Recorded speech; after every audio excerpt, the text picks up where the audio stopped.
Hello, hello, hi, folks. Welcome. Happy Friday, in hopes that you squeezed more out of your day than the day squeezed out of you. Welcome. Good to see you. It's a little later than normal, but I have a great one for you today. I'm gonna make it short because I am in the middle of making my reel for tonight. I'm a little late. I was a little tired today. So I said I'm going to take a half-hour nap. And I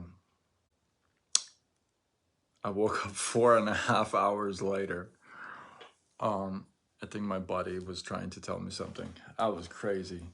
I literally said I'm going to sleep for half an hour, and then I woke up 4.5 hours later. So kind of things fell apart a little bit. Anyway, but I'm in the middle of doing my gig, my reel, so I thought I would come in, do the live, and then go back and do the editing and all that stuff.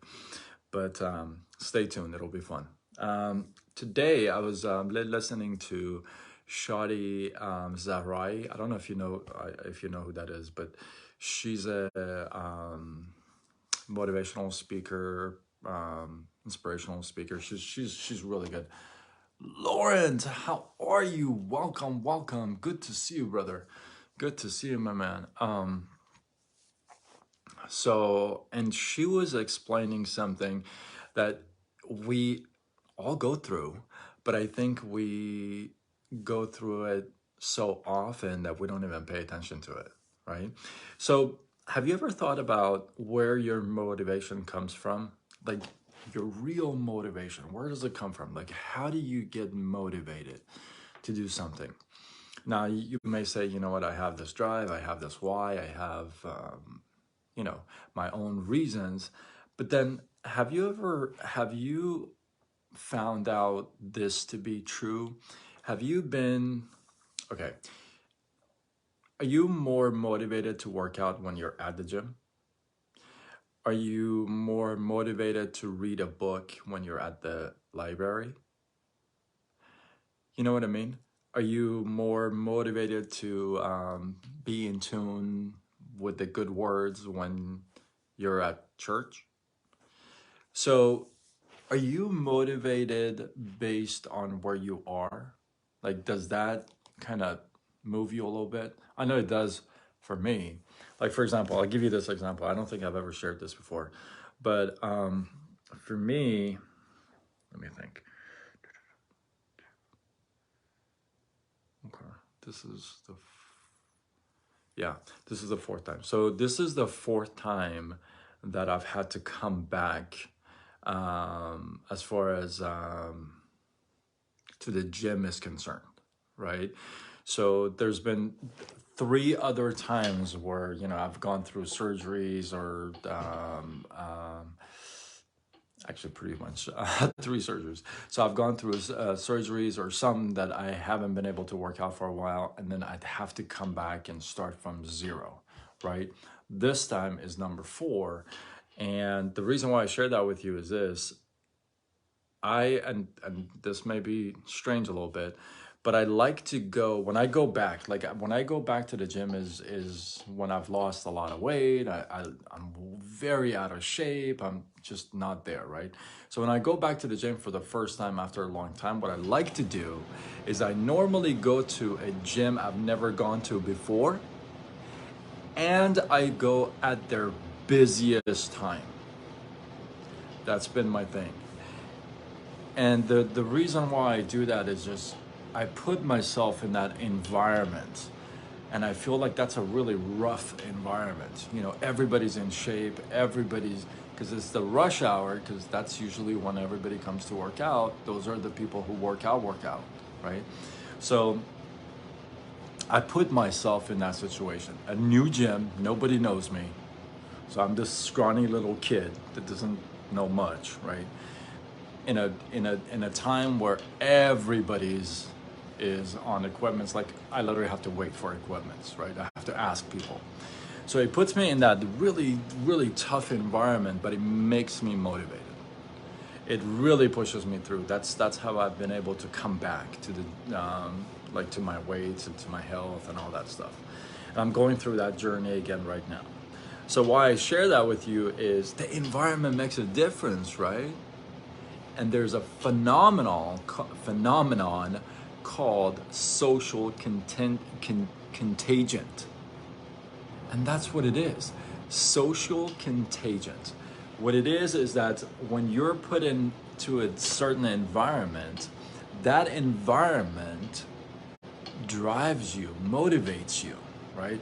If you're in the gym, most likely you're not going to be sitting in the gym having a burger and fries. Although, those of you who know, and have worked out with me, I literally have taken burger and fries many times to the gym, but that's a whole different life. The stuff up there at the gym. But that's funny because my best friend always talks about that. Anyway, I digress. But that's not your thing, right? If you're gonna lose weight, if that's what you're doing, you're not gonna take a burger and fries to the gym. That's not what you're gonna do. You're gonna go there to work out, right? So the environment, if you go with that concept and if you buy into that, if that environment makes a difference, then scale it down a little bit. Hey, your friends make a difference. The people around you make a difference, right? You've always heard you're gonna be the average of the 5 people you hang around with, right? And they say, well, be careful who you hang around with. I think it makes a big difference, don't you? Based on what we just talked about. It's true. The environment you put yourself in and the people you surround yourself with really make a difference. Huge difference.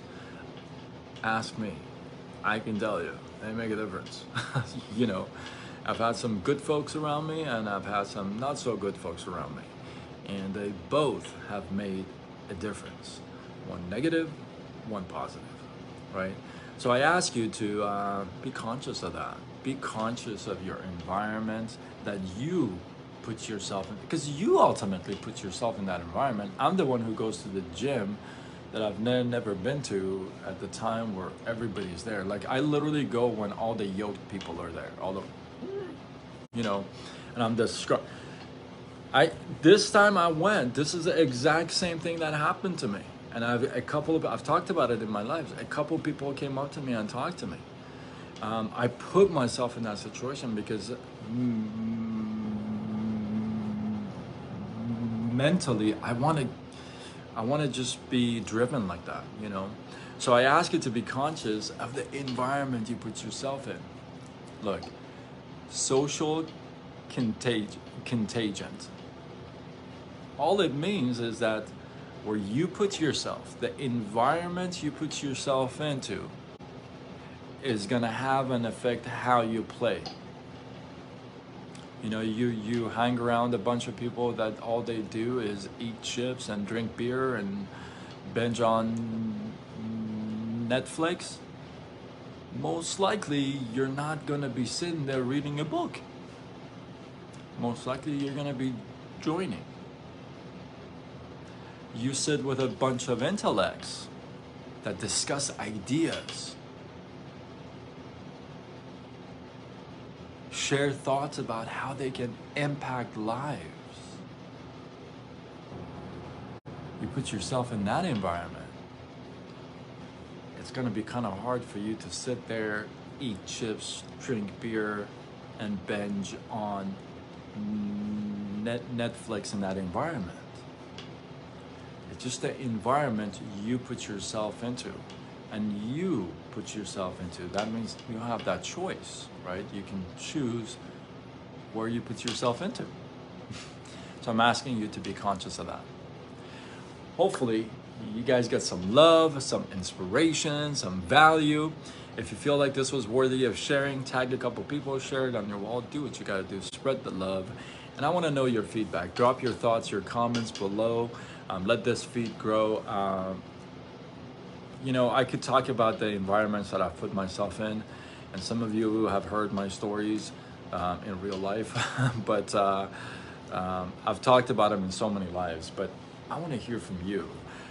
tell me one of the unique environments that you put yourself into that either it was a real positive or real negative. So share that with us, drop it in the comments below, let this feed grow. I appreciate you guys, and until tomorrow when we do it all over again, much love.